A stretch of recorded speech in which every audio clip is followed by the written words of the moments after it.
දවස් 30ක්ම unlimited Netflix බලන්න. unlimited data pack එකක් මුළු පවුලටම unlimited fun එකක් අරගන්න. අදම active කරගන්න. සිරා කොක්කක් සෙට් කරගන්න ඔබේ ඇඳුම එළිය රැකගන්න. නවරින් සෑම සේදීමකින්ම ඇඳුමට අලුත් එළිය.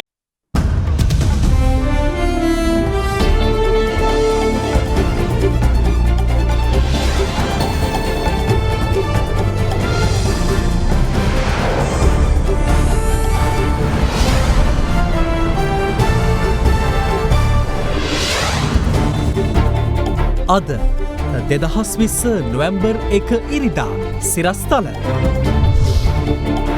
මෙරට 21 වැනි කොවිඩ් ආසාදිත මරණය වැලිසර ලයිරෝහලින් වාර්තා වේ. බස්නාහිර නිරෝධායන ඇඳිරි නීතිය 9 වැනි සදුදා තෙක් දීර්ඝ කෙරේ. පිට පළාත්වල ප්‍රදේශ කිහිපයකටත් හෙට සිට ඇඳිරි නීතිය. දිස්ත්‍රික් අතර සංචරණයත් හිටුවයි. පොලිසියේ කොවිඩ් ආසාදිතයන් 125 තෙක් ඉහළට. හොරණ ඇඟලුම් කම්හලේ තවත් පිරිසකට කොවිඩ්. පළමු වරට රෝගීන් 506ක් දිනක් තුල සුවය ලබයි. ඇල්කොහොල් අඩංගු හෑන්ඩ් සැනිටයිසර් භාවිත කරන්න. ලෙඩ රෝග ඇති කරන විෂ බීජවලට එරෙහිව සටන් කරන්න. හඳුන්වා දීමේ මිල රුපියල් 350යි. From Ada Derana, this is Ada Derana, Late Night Prime. Live from Studio 24 in Colombo.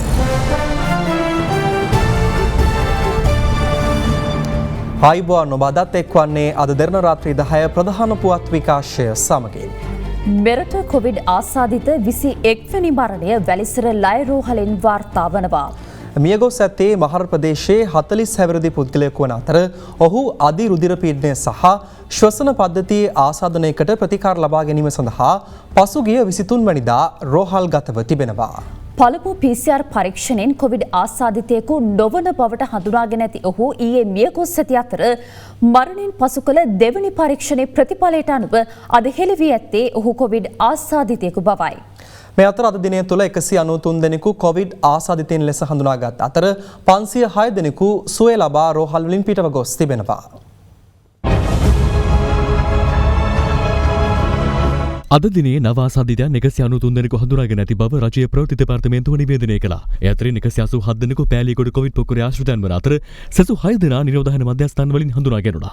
මෙරටින් මෙතෙක් හඳුනාගෙන ඇති සමස්ත ආසාදිතයන් ගණන අද වන විට 10856ක් දක්වා ඉහළ ගොස් තිබෙන අතර ඉන් 5931 දෙනෙකු ප්‍රතිකාර ලබමින් සිටිනවා. සුවය ලැබූ ගණන 4905ක් දක්වා ඉහළ ගියේ 506 දෙනෙකු සුවය ලබා රෝහල් වලින් පිටව යාමත් සමගයි. එය මෙරට කොවිඩ් ආසාදිතයන් අතරින් දිනක් තුල සුවය ලැබූ වැඩිම ප්‍රමාණයයි. දැනට ආසාදිත තත්ත්වයේ සිටින රෝගීන් වැඩිම ප්‍රමාණයක් සිටින්නේ පූනානි ප්‍රතිකාර මධ්‍යස්ථානයේ වන අතර එම ගණන 659ක්. මානබේ නෙවිල් ප්‍රනාන්දු රෝහලේ 496ක්, ගල්ඇල්ල ප්‍රතිකාර මධ්‍යස්ථානයේ 453ක්, බිංගිරිය ප්‍රතිකාර මධ්‍යස්ථානයේ 431ක්, කන්දකාඩු මධ්‍යස්ථානයේ 362ක්, කොළඹ IVH රෝහලේ 196ක්, කහගොල්ල මධ්‍යස්ථානයේ 184ක්, ඇඹිලිපිටිය මධ්‍යස්ථානයේ 183ක්, කඹුරුගමුව රෝහලේ 146ක්, කාත්තන්කොඩි රෝහලේ 144ක්, වතුපිටිවල මධ්‍යස්ථානයේ 137ක් වශයෙන් කොවිඩ් රෝගීන් ප්‍රතිකාර ලබනවා. දැනට 5700කට වැඩි සක්‍රිය තත්ත්වයේ සිටින රෝගීන් දිවෙන පුරා රෝහල් 36ක සහ ප්‍රතිකාර මධ්‍යස්ථාන 9ක සිටින බව වසංගත රෝග විද්‍යාංශය සඳහන් කළා. මේ වන විට ඇඳන් 143ක් ICU ඇඳන් මේ සඳහාම වෙන් කරලා තියෙනවා අවශ්‍ය වුණ පරිදි පාවිච්චි කිරීම සඳහා. අන්න ඒ 143න් තමා මේ වෙන විට 3ක් පාවිච්චි කරන බවට වාර්තා වෙලා තියෙන්නේ. හැබැයි නැවතත් මම අවධාරණය කරනවා අවදානං ජන කොටස් වලට මේක ගියොත් මේ ICU ඇඳන් භාවිතය මීට වඩා ඉහළ යනවා.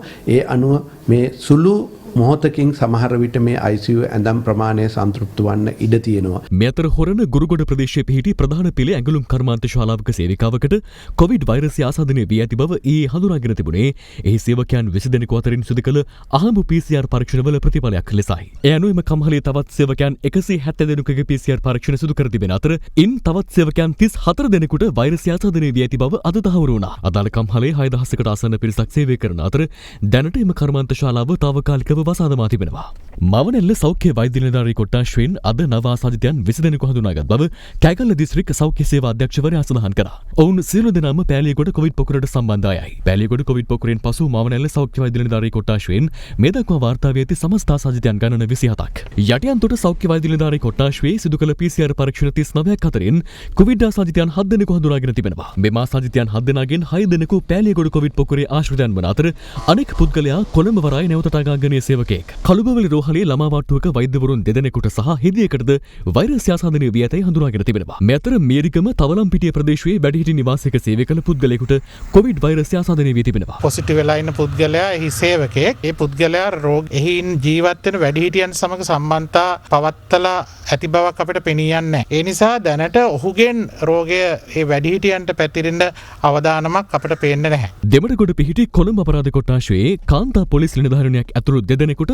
COVID-19 වෛරසය ආසාදනය වී ඇතැයි අද තහවුරු වුණා. මේ හේතුවෙන් අදාළ පොලිස් නිලධාරිණිය නැදී සිටි කොළඹ මනලසේකර මාවතේ කාන්තාබට නිවාසයේ 235 දෙනෙකු පමණ ස්වයං නිරෝධායනයට යොමු කරමින් තිබෙනවා. කොළඹ අපරාධ කොට්ටාශයෙන් මෙතෙක් වාර්තා වී ඇති ආසාදිත සමස්ත පොලිස් නිලධාරීන් ගණන 26ක්.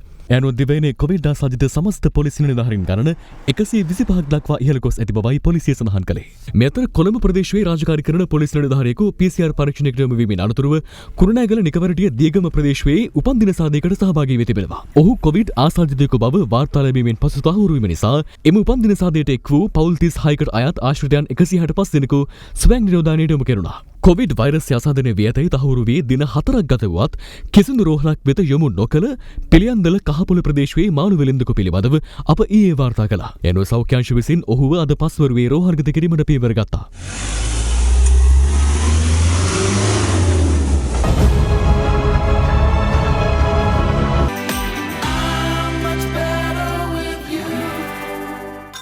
සේෆ්ගාඩ් හෑන්ඩ් සැනිටයිසර් නවතම නිෂ්පාදන පෙළ නීරෝගිමත් දිවියකට. මෙරටින් තවත් COVID-19 ආසාදිතයන් 204 දෙනෙකු හඳුනාගත් බව යුද හමුදාපති ලුතිතන් ජෙනරාල් ශවේන්ද්‍ර සිල්වා මහතා පවසනවා. ඒ අතරින් 35 දෙනෙකු නිරෝධායන මධ්‍යස්ථානවලින් හඳුනාගෙන ඇති අතර සෙසු 169 දෙනා පෙර ආසාදිතයන්ගේ ආශ්‍රිතින් බවයි යුද හමුදාපතිවරයා පවසන්නේ. බස්නාහිර පළාත තුළ දැනට ක්‍රියාත්මක ඇඳිරි නීතිය අඛණ්ඩව නොවැම්බර් 9 වැනි සඳුදා පෙරවරු 5 දක්වා දීර්ඝ කිරීමට අද තීරණය කෙරුණා. ජනාධිපති ගෝඨාභය රාජපක්ෂ මහතා විසින් මෙම තීරණය ගනු ලැබුවේ කොවිඩ් මර්ධන ජනාධිපති කාර්යසාධක බලකාය සමග අද පැවති සාකච්ඡාවේදී. එමෙන්ම භාණ්ඩ බෙදා හැරීම් සහ අත්‍යවශ්‍ය සේවා හැර දිස්ත්‍රික් අතර සංචරණය අත්හිටුවීමටද එහිදී තීරණය කළා. The big story. ජනාධිපති ගෝඨාභය රාජපක්ෂ මහතා සහ කොවිඩ් මර්ධන ජනාධිපති කාර්යසාධක බලකායේ සමාජිකයන් අතර සාකච්ඡාවක් ජනාධිපති කාර්යාලයේදී අද පැවැත්වුණා. ජන ජීවිතයට පීඩාවක් සහ ආර්ථිකයට හානිකර බලපෑමක් ඇති නොවන පරිදි කොවිඩ් මර්ධනය සිදු කිරීමට අදාළව ජනාධිපතිවරයා මෙහිදී තීරණ රැසක් ගනු ලැබුවා. ඒ අනුව බස්නාහිර පළාත තුළ දැනට ක්‍රියාත්මක ඇඳිරි නීතිය අඛණ්ඩව නොවැම්බර් 9 වන සඳුදා පෙරවරු 5 දක්වා දීර්ඝ කිරීමටයි මෙහිදී තීරණය කෙරුණේ. එමෙන්ම රත්නපුර දිස්ත්‍රික්කයේ ඇහැලියගොඩ පොලිස් වසම කුරුණෑගල නගර සභා සීමාවට සහ කුලියාපිටිය පොලිස් වසමටද ලබන 9 වෙනිදා තෙක් ඇඳිරි නීතිය පැනවෙනවා. මෙම කාල සීමාව තුළ සාමාන්‍ය පරිදි ඇඳිරි නීති බලපත්‍ර නිකුත් නොකරන ලෙසයි ජනාධිපතිවරයා පොලිසියට උපදෙස් දුන්නේ. නිවෙස් තුළ නිරෝධායන ක්‍රියාවලිය තවදුරටත් විධිමත් කිරීම සඳහා සෞඛ්‍ය වෛද්‍ය නිලධාරී, මහජන සෞඛ්‍ය පරීක්ෂක, පොලිසිය සහ යුද හමුදාව යන අංශවල අධීක්ෂණයට නිරන්තරයෙන් ලක්විය යුතු බවයි ජනාධිපතිවරයා එහිදී පෙන්වා දී ඇත්තේ. නිවෙස් වල නිරෝධායන වන පුද්ගලයන්ගේ PCR පරීක්ෂණ දසවන දිනේ සිදු කළ යුතු වන බවටත් ප්‍රතිඵල මත ආසාදනය නොවුවන් දින 14කට පසු සාමාන්‍ය ජන ජීවිතයට යොමු කරන්නයි ජනාධිපතිවරයා නියම කර තිබෙනවා. එසේම නිරන්තරයෙන් අහඹ පරීක්ෂණ කිරීමේ වැදගත්කමද ජනාධිපතිවරයා මෙහිදී අවධාරණය කළා. යම් අයෙකුගේ PCR පරීක්ෂණ සිදු කිරීමෙන් අනතුරුව ප්‍රතිඵල එන තෙක් නිරෝධායනයට යොමු කිරීම අනිවාර්ය වෙනවා. භාණ්ඩ බෙදා හැරීම ඇතුළු අත්‍යවශ්‍ය සේවා හැර දිස්ත්‍රික් අතර සංචරණය අත්හිටුවීමටද මෙහිදී තීරණය කෙරුණා.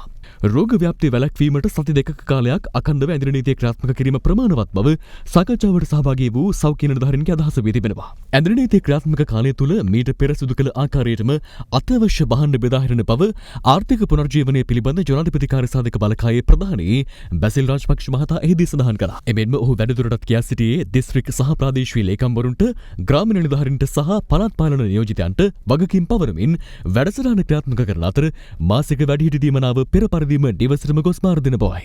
එසේම නිවෙස්වල නිරෝධායනය වන්නන්ට රුපියල් 10,000ක බඩු මල්ලක් ලබා දීමටද පියවරගෙන තිබෙනවා. අපිට ඇත්තටම මාස දෙකකට ආසන්න වැඩි කාලයක් එකම ආසාදිතයක්වත් රට තුල තිබෙන්නේ නැති තරමට අපිට ගේන්න පුළුවන් වුණා. දැන් අනවුන්ස්ුත් කරනවා මේ වගේ සිම්ප්ටම්ස් ඇවිල්ලා කැස්ස උණ මේවා තියෙනවා නම් ඉක්මනටම ඉස්පිරිතාලට යන්න කියලා. මේක වැරදි. මෙහෙම ඉස්පිරිතාලට යන්න ගියොත් මුල ඉඳලා එයා ත්‍රී වීලර් එකයයි බස් එකයයි කාර් එකයයි ගිහිල්ලා හොස්පිටල් ගිහිල්ලා OPD එකේ ඉඳලා මේ සිස්ටම් එක අපි නවත්තන්න ඕන. අපි කියන්න ඕනේ එහෙම සිම්ප්ටම්ස් තියෙනවා නම් ඉමීඩියට්ලි එයාත් එයාගේ පවුලේ අයත් හෝම් ක්වරන්ටයින් වෙන්න. ඉඳලා නම්බර්ස් ටිකක් දෙන්න ඕන ටෙලිෆෝන් කරලා කියන්න මට මෙන්න මේ සිම්ප්ටම්ස් තියෙනවා. එතකොට අපිට පුළුවන් වෙන්න ඕන අපි ගිහිල්ලා එක්ක ටෙස්ට් එකක් අර කරන්න. එහෙම නැත්නම් ගිහිල්ලා බැලුවාන් පස්සේ අවශ්‍ය නම් අපේ ඇම්බියුලන්ස් එක හරි වාහනයක හොස්පිටල් එකට ගෙනියන්න. කවුරුත් කියන්නේ නැහැ කවුද මේකේ වැඩියම වල්නරබල්. එතකොට තමන්ගේ ගෙදරේ වල්නරබල් එක්කෙනාව කොහොමද ප්‍රොටෙක්ට් කරන්නේ? මේවනේ කියන්න ඕන. දැන් මේක ආණ්ඩුවෙන් දාපු වෛරසයක් නෙවෙයිනේ. ලෝකෙටම බලපාපු සෞඛ්‍ය ප්‍රශ්නයක්. එතකොට මේකෙදී ජනතාවට ලොකු වගකීමක් තියෙනවා. දැන් ඒක පැහැදිලිව මේ වගකීම කරේ නැති හින්දානේ මේ වගේ තත්යකට අපිට මුහුණ දෙන්න උනේ. දැන් අපි දැක්කනේ දැන් මෙච්චර දවස් 3ක කර්ෆියු එකක් දැම්ම ගමන්ම ඔක්කොම කොහොම හරි ගාල්ලට යන්න, ඇල්ලට යන්න, එහෙම යන්න ගියා. ඉතින් ඒ තරම් ඉරෙස්පොන්සිබල් වුණාම මේක ආණ්ඩුවකට විතරක් මේ වගකීම දෙන්න පුළුවන් කමක් නැහැ. මේ සැලැස්ම හරියට ක්‍රියාත්මක වුණොත් ඒකම ජනතාව ඒ වගකීම හරි විදියට ඒ කියන්නේ අපි හෝම් ක්වරන්ටයින් කරන්න කියලා දැම්මයින් පස්සේ එයා පොලිසියයි PHI තුයි ඇවිල්ලා යනකන් ඉඳලා මිනිහා ගෙදරින් ගියොත් ඒක වැඩක් නැහැ. එතකොට ඒ වගකීම අය ගන්න ඕන. ඉතින් මෙන්න මේවා තමයි ජනතාවට එක්ස්ප්ලেইন කරන්න ඕන ගිහිල්ලා. මේ අතර විශේෂ ප්‍රකාශයක් සිදු කරමින් යුද හමුදාපතිවරයා සඳහන් කළේ බස්නාහිර පළාතට අමතරව තවත් ප්‍රදේශ කිහිපයකටද හෙට උදෑසන 5 සිට එළඹෙන 9 වෙනි සඳුදා උදෑසන 5 දක්වා නිරෝධායන ඇඳිරි නීතිය ක්‍රියාත්මක කරන බවයි.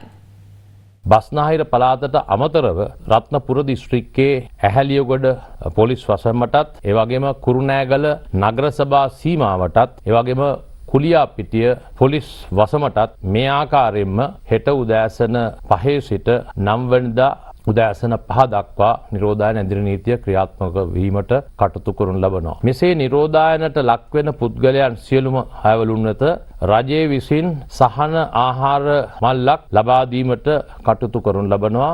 බස්නාහිර පළාතේ මේ ආකාරයෙන් නිරෝධායන ඇඳිරි නීතිය පවත්වාගෙන යන කාල සීමාව තුළදී පසුගිය වතාවෙත් රජයේ විසින් අඩු ආදායම් ලාභීන් තෝරාගත් අයවලුන් වෙත රුපියල් 5000ක දීමනාවක් ගෙවනු ලැබුවා. මේ වතාවෙත් ඒ ආකාරයෙන්ම එම දීමනාව රජයේ විසින් ගෙවීමට බලාපොරොත්තු වෙනවා. එවැගේම හෙට තවදුරටත් අපසු උසස් පෙළ විභාගයේ ක්‍රියාත්මක වෙනවා. අපසු උසස් පෙළ විභාගයට පෙනී සිටින සිසුන්ට ඕනෑම ප්‍රවාහන මාධ්‍යයක් භාවිතා කරමින් ගමන් කරන්න පුළුවන්. එවැගේම ඒ සඳහා සහභාගී වන පරීක්ෂකවරුන්ට එවැගේම අනිකුත් කාර්ය මණ්ඩලවලට තමුන්ගේ පුද්ගලික වාහනයකින්, ත්‍රිරෝද රථයකින්, එමත් නැත්නම් ඕනෑම ආකාරයක ප්‍රවාහන මාධ්‍යයකින් ගමන් කිරීමට හැකියාවක් තිබෙනවා. ඒ අයට විශේෂ අවසරයක් අවශ්‍ය වන්නේ නැහැ. අවශ්‍ය වුවහොත් ඒ විභාගයට පෙනී සිටින බවට නැත්නම් විභාගයේ රාජකාරී කරන බවට දැනුම් දීම පමණක් ප්‍රමාණවත් වෙනවා. මේ අතර උපදෙස් නොදකා බස්නාහිර පළාතින් පිටවගේ අයගෙන් 550 දෙනෙකු දැනට ඔවුන් රැඳී සිටින ස්ථානවලම ස්වයං නිරෝධායනය කර ඇති බව පොලිස් මාධ්‍ය ප්‍රකාශක නියෝජ්‍ය පොලිස්පති අජිත් රෝහණ මහතා අද සඳහන් කළා. දැනට වාර්තා වී ඇති ආකාරයට 550කට ආසන්න පිරිසක් බස්නාහිර පළාතෙන් පිටතට ගොස් ඔවුන් නිරෝධායන කටයුතු සඳහා යොමු කර තිබෙනවා. එම ප්‍රාදේශීය සෞඛ්‍ය බලධාරීන් විසින් විශේෂයෙන්ම මඩකලපුව, නුවරඑළිය, බණ්ඩාරවෙල, යාපනය, තංගල්ල, මාතර සහ අම්පාර යන ප්‍රදේශවලින් මේ ආකාරයට නිරෝධායන ක්‍රියාවලිය සඳහා යොමු කර තිබෙන්නේ. කෙසේ නමුත් බස්නාහිර පළාත බහර ජ්‍යෙෂ්ඨ නියෝජ්‍ය පොලිස්පති දේශපන්ත තෙන්නකෝන් මහතා අද සඳහන් කළේ බස්නාහිර පළාතින් පිටතට ගොස් ඇති පිරිස එම පළාතේ ජීවත් වන පිරිසෙන් ඉතා සුළු ප්‍රමාණයක් පමණක් බවයි. දැන්ට අනාවරණය වෙලා තියෙන පරිදි 400ක 500ක ප්‍රමාණයක් තමයි එදා ඇඳිරි නීතිය පැමිණීමට පෙර බස්නාහිර පළාතෙන් ගියා කියලා කියන්නේ. බස්නාහිර පළාතේ ජීවත් වන සමස්ත ජනගහනය හා සාපේක්ෂව සලකා බලන විට මේ ඉතාමත්ම සුළු පිරිසක් පමණයි. ඒ අනුව කිසියම් පුද්ගලයෙක් මේ නිරෝධායන නීති රීති පිළිබඳව කිසිම තැකීමක් කරන්නේ නැතුව පිට ප්‍රදේශවල ගිහින් සංචාරය කරලා මත්පැන් සාදවාදී පවත්වලා මේ වෛරස ව්‍යාප්තියට අනුබල දෙන ආකාරයට ක්‍රියා කර තිබෙනවා නම් ඔවුන්ට විරුද්ධව නිරෝධායන නීති වලට අනුව තදින් ක්‍රියා කිරීමට බලාපොරොත්තු වෙනවා. නිරෝධායන ඇඳිරි නීතිය පනවා ඇති කාලය තුළ අත්‍යවශ්‍ය සේවා සපයන රාජ්‍ය ආයතන 84ක සේවකයින්ට සහ සියලුම ජනමාධ්‍ය ආයතනවල සේවකයින්ට සිය රාජකාරී හැඳුනුම්පත ඇඳිරි නීති බලපත්‍රයක් ලෙස භාවිත කළ හැකි බව පොලිසිය අද නිවේදනය කළා. නිරෝධායන ඇඳිරි නීතිය පනවා ඇති කාලය තුළ විවෘත කිරීම සඳහා අවසර දී ඇති අමාත්‍යාංශ, දෙපාර්තමේන්තු, සංස්ථා, මණ්ඩල, අධිකාරී සහ ආයතනවල සේවකයන්ගේ රාජකාරී හැඳුනුම්පත ඇඳිරි නීති බලපත්‍රය ලෙස භාවිත කළ හැකි බව පොලිසිය නිවේදනය කරනවා.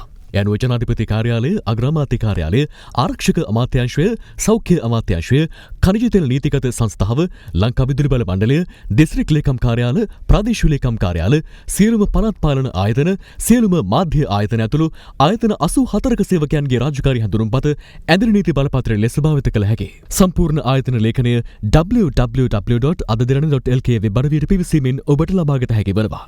මේ අතර ආසාදිතයන් හඳුනා ගැනීමත් සමග පසුගිය 17 වනදා තාවකාලිකව වසාදමුණු කොළඹ ඩොක්යාඩ් PLC සී නිෂ්පාදන මෙහෙයුම් දැඩි සෞඛ්‍ය මාර්ගෝපදේශන යටතේ අද නැවත ආරම්භ කළා. මේ අතර පවතින වසංගත තත්ත්වය හමුවේ රටට සහ ජනතාවට සෙත්පතා දිවයිනේ සෑම විහාරස්ථානයකම රතන සූත්‍රය සජ්ජායනය කරන්නයි අග්‍රාමාත්‍ය මහින්ද රාජපක්ෂ මහතා මහා සංඝරත්නයෙන් ඉල්ලීමක් කරනවා. එලෙස සංවිධානය කළ සූත්‍ර දේශනා වැඩසටහනක් වැල්ලම්පිටිය කලවැටි ගොඩැල්ල ශ්‍රී සම්බුද්ධරාජ පුරාණ විහාරස්ථානයේදී දින 7ක් පුරා පැවැත්වෙනවා.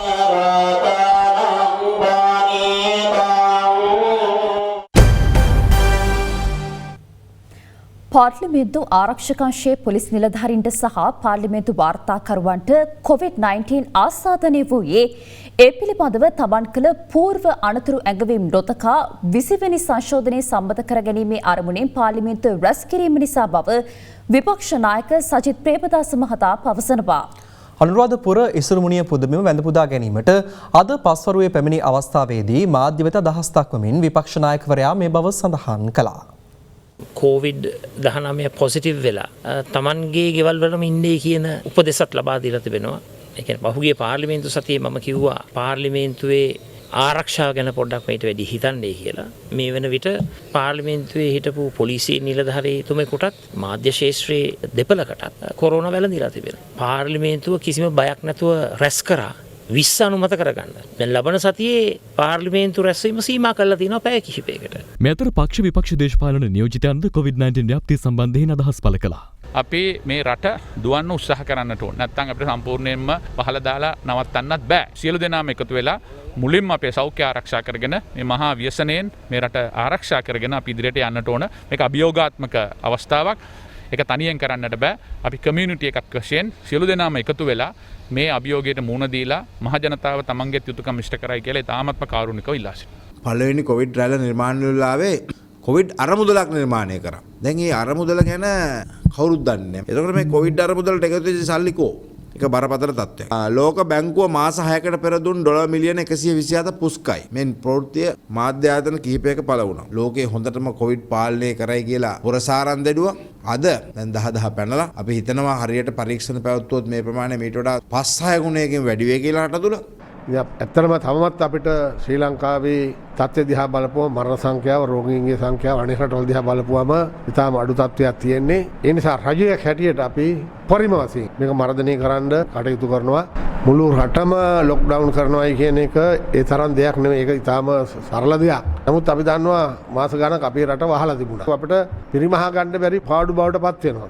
දිස්ත්‍රික්ක 25න් 24කට කොරෝනා වසංගතය පැතුරුණාට පස්සේ බස්නාහිර පළාත ඇඳිරි නීතිය සම්පූර්ණයෙන් දාන්න කටයුතු කරලා තියෙනවා. එදා අපි ඉල්ලීම කරේ බස්නාහිර පළාත නෙමෙයි ගම්පහ දිස්ත්‍රික්කය. දැන් මේ වෙනකොට ඇඳිරි නීතිය එදා දැම්මනම් මේ වෙනකොට මේ ප්‍රශ්නේ විසඳ ගන්නත් තිබ්බා. ගම්පහ දිස්ත්‍රික්කෙන් එහාට නොයන්නත් තිබ්බා. මේ පෑලියගොඩ කියන මේ පොකුරක් නිර්මාණයක් නොවෙන්නත් තිබ්බා. මේ ආණ්ඩුවට එදා අවශ්‍යතාවය තිබ්බේ වෙන මොනවත් නෙමෙයි 20 වන සංශෝධනය ඇති කරලා පාර්ලිමේන්තුව මර්ධනය කරා. දැන් අපි ඉන්නේ අවදානම් තත්ත්වයක. මහමැතිවරණයක් අභිමුව ජනතාවට පෙන්නපු වගකීම් සහගත ස්වභාවය 20ත් සම්මත කරගෙන බලයත් හොඳට හදාගෙන 3න් 2කුත් අරගෙන ඇයි ජනතාවට වග කියන්න ආකාරයට ක්‍රියාමාර්ග නොගන්නේ කියන ප්‍රශ්නය රටේ ජනතාවට තියෙනවා අපට තියෙනවා. සමාජගත වෙලා නෑ කිය ඉන්නවා. සමාජගත වෙලාද කියලා නැද්ද කියලා හොයන්න PCR පරීක්ෂණ කරන්න එපා. එතකොටනේ සමාජයේ තියෙනවද නැද්ද කියලා හොයන්න පුළුවන් වෙන්නේ. ඒක හොයන්න මැෂින් එක නෑ. තවත් පුවත් කිහිපයක් දැන්. සංවිධානාත්මක අපරාධකරු පොඩි ලැසීගේ ප්‍රධාන සහායකයෙකු ඊයේ අහුන්ගල්ලේදී විශේෂකාර්ය බලකාය විසින් අත්අඩංගුවට ගැනුණා. එහිදී ගෙනියාවියක් සහ මෝටර් රථයක අංක තහඩු දෙකක්ද පොලිස් පහරටගෙන තිබෙනවා. ඉතාලී වෙසෙන ශ්‍රී ලාංකිකයෙකුට අයත් පල්ලම පුලියන්කුලම ප්‍රදේශයේ ඉඩමකට ඊයේ අනවසරින් ඇතුළු වූ පිරිසක් ඒ ගස් කපාදමා ආරක්ෂිත වැටට හානි කොට තිබෙනවා. ඉඩමේ මුරකරු මේ පිළිබඳ කළ පළමු පැමිණිල්ල පල්ලම පොලිසිය සටහන් කරගෙන නැහැ. ඒ පිළිබඳ විශේෂ පරීක්ෂණයක් ක්‍රියාත්මක කර ඇති බවයි ආනමඩුව සහකාර පොලිස් අධිකාරිවරයා පවසන්නේ. අලුයම් කාලයේදී දඹුල්ල නගරයට පැමිණෙන වනාලි සිව් දෙනෙකු නිසා ජනතාව පසුගිය දිනවල දැඩි අර්බුදයකට මුහුණ පා තිබෙනවා. එම්බරංචුව දඹුල්ල නගරයේ ගෙවතු වගාද විනාශ කර ඇති අතර සීගිරිය වනජීවී නිලධාරීන් විසින් වනාලි සිව් දෙනා කහල්ල රණව රක්ෂිතයට පළවා හැරීමට ක්‍රියා කළා. ඉන්දියාවේ සිට බෝට්ටුවකින් ශ්‍රී ලංකාවට ප්‍රමාණය කිරීමට සූදානම් කර තිබූ කහ කිලෝග්‍රෑම් 2000ක් ඉන්දීය රාමේශ්වරම් පොලිසිය අත්අඩංගුවට ගෙන තිබෙනවා. එම කහතොගේ වටිනාකම ශ්‍රී ලංකා මුදලින් රුපියල් ලක්ෂ 65ක් බවයි වාර්තා වන්නේ. ඒ සමගින් ප්‍රවෘත්ති අවසන්. සුබ රාත්‍රියක්.